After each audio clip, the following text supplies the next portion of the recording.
everybody, Geraldine Rose here. I have been deported to the craft room because I ate onions for dinner. I thought it would be a good time to do the unboxing on the latest order we got in. This is unboxing number 7, technically I suppose number 8, but the close to my heart one no longer counts because they're no longer in business. So this is the August card kit and a couple of other things. So let's open it up and find out what we've got.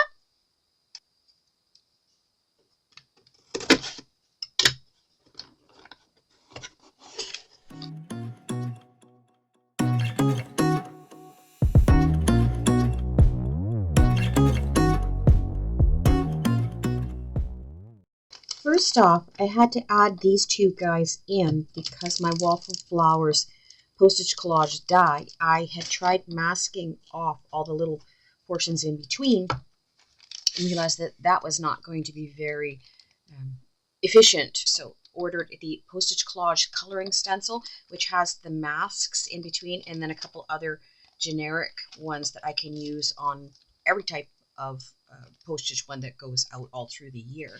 And then as well search for one of their clear stamps. So this is the fall set, but I had been using my close to my heart North Pole Post one, and I wanted a couple other of things that would do the cancellations and the scents and stuff like that for putting on our individual stamps from the die set.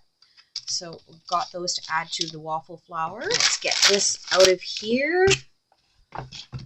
And this is the August card kit itself, which is the Graceful Flowers set. When this first was announced, everybody really liked it because, oh, they're black. Neato. And I thought that, wow, this is the first kit in a long time that pretty much everything out of there I can use. So SimonSaysStamp, $5 off your next order. They're still doing the Leap 24, everybody, good through to August 25th. So another month left on that one. And what have we got in? A little bit of ribbon that you can color with the spritz stains or any other ink stain that you've got. And coincidentally, the color challenge for this week is pink, yellow, and blue. And this just showed up. So I will be making some cards with this just for the patoot of it. This is the microfiber cleaning cloth. I like the black ones. This is a normal one that you would get from your grocery store. These, hey, you can never have too many microfiber cloths. Let's see. Okay, so it's fairly normal size. Oh, of course it's got SimonSaysStamp's paw in the corner. And we'll get that washed up and use that. Foam adhesives. These ones are black. So, yay. I don't have any black ones yet. This I wanted. The Beautiful Buttercup. Just, that looks like it's going to be a super cute die to use. The papers, which, as you guys know, I'm not as interested in, but some of the ones in this were really, really pretty.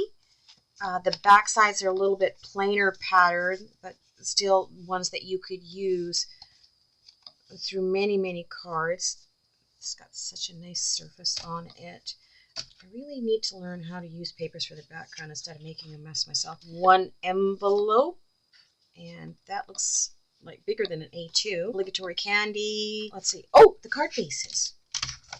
There's one in black. Ooh, it's actually got a good weight to it too, guys. And one of the larger ones. So is that A6 or A7? This looks like an A2. This one feels like it's got a better weight, and it feels like it's almost kind of like watercolor paper. What are those? Oh. Okay. Some cardstock. It's probably Nina, the first one, and then 2 of the other colors, which I'm not certain what they are, but it would say on the website. And beautiful big floral stamp. So this is the Graceful Flowers. I didn't get the die set with it. Kind of wishing I did now. Can reorder that in the future. The beautiful embossing floor. This is Blossom Swag that I've seen a lot of people doing stuff with, both, you know, in this direction, this orientation, and then flipping it around and making it look like it's an arch, cutting off the bottom or masking it off, and a lot of possibilities with that. I am going to see what I can do for getting some cards together for this week's Color Throwdown challenge, and I will show you in a few months. Look at it, 72 bottles, and one re-inker for the picket fence white. Well, this is a bit different for me. Usually I just stop at the unboxing, but I'm going to show the 3 cards that I did for the Color Throwdown challenge using this kit. So we'll give her a go. All right, cutting down that watercolor cardstock, which I thought was Nina, but realized, oh no, it is actually watercolor cardstock, and it's got a really good weight to it. And then I'm going to take a 3/4 inch strip off of each of the 3 colors that we're using this week, which are yellow, pink, and blue. And they tie in perfectly with those picked raspberry and the fossilized amber and the peacock feathers shimmer spritz sprays that they've got in the kit. So I've inked them up with VersaFine Clair ink. I am putting clear embossing powder over top because I've learned that I always smudge it if I don't. Here I'm just trying out positions to see where I'm going to need to place the stamps to fit within that embossing folder once we get the panels done. Used my rabbit tool to get some powder down so that the embossing powder wouldn't stick in other spots. Again, VersaFine Clair to bring that in. And the stamps actually don't quite fit together because you've got different blossom heads that you can use for that stem. So you have to do it in 2 pieces, and it was just like putting it over top and placing it and making certain that it actually looked like it was coming out of the stem properly. Embossing it. Here I am masking taping it down to the board that I use, which seems to do fine for it. And I've gotten out those re-inkers that I just got in the other bundle. Hey, full set syndrome. Let's joke about it. Yeah, some of us really do have it, and I'm one of the ones. And the re-inkers, you actually have to make certain that you do mix water with them. Otherwise, they will not dry because they are meant to stay moist, which is why they're so concentrated in the re-inker bottle. And if you just use it directly, it will just stay wet on your paper for the longest time. So I've put down 1 drop of each, which even was too much, and use some water. I've done a backwash here, putting it onto a wet surface so that it spreads a little bit more. Going back in with an overglaze. When I got my original shimmer order, the full set that Simon had a while back, I've been using them to do full panels. I wanted to do something different this time, so I'm splattering on each of these panels in their particular color. And because each of them had a different wash effect in the background, I use different size drops for this. The fossilized amber, it really is actually a really nice gold spatter that comes out on your cards. And you can see I used paper towel to mask off all the other areas so they didn't get the color on. The ribbons, again, each of their colors for this, I let them dry overnight on a paper towel. Now, I've not done that with ribbons before. I gave it a try, wanted to see how it would turn out though. Here is pulling off the masking tape the next day. If you would do it at an angle, you don't tend to rip your cardstock up, and you have to make certain it's dry as well too, because otherwise it just trashes the paper. I'm certain you've all discovered that.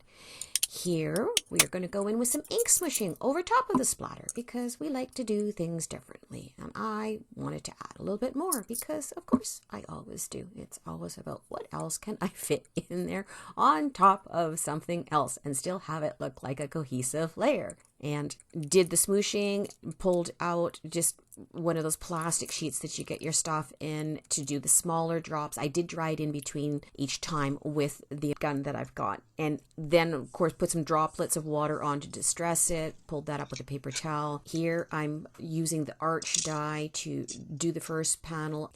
I did that with the others as well. Now, giving these guys a little spritz of water to run them through this embossing folder, the Blossom Swag one. And I didn't actually give it quite enough because I did end up with a wee bit of cracking, which I fixed by going in with my watercolor pencils in their respective color.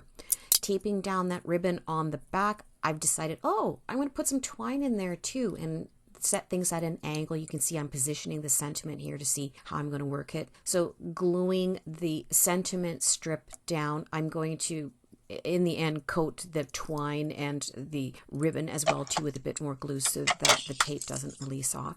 And I took the next size up from each of their dies to cut out the background paper from this card kit because I wanted each of these to be monochromatic. I took out my Close to My Heart inks, and you can see I'm just brushing all the way around the outside edge, vignetting it in each of their color tones. And it actually did really absorb in quite a bit, that each of them did take the pink, the blue, the yellow. You can tell that the flowers are still underneath. It's just it's got an overtone over top of it. The blue one actually is the prettiest. You can see it's really deep. That particular panel was really, really pretty. Now while that ink is drying, I got out 3 pieces of paper and ran it through an old cover plate with kind of a swoopy geometric design on it so that the dots show. That gave just enough time so that I can glue these vignetted pieces down next. And then we're going to go in with the top panel, which I've put the Big Mama foam tape on, but not over the part where the twine and the ribbon are, because then it would have like a bulge in the center. And placing those on top of each of their colors as well too. Time for the inside sentiments. I think I used one Close to My Heart one there, and the rest were from the set, the Graceful Blossoms one.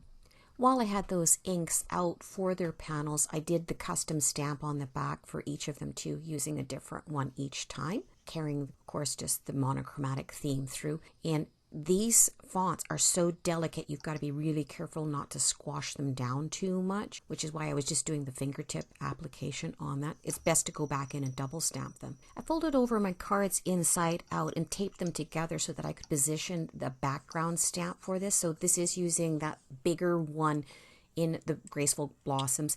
And I used the lightest color of ink that I could find for each of those, yellow, pink, and blue, so that they each actually had the same stamp on the inside of all of the cards, even though the fronts have got different sentiments and die cuts and orientation.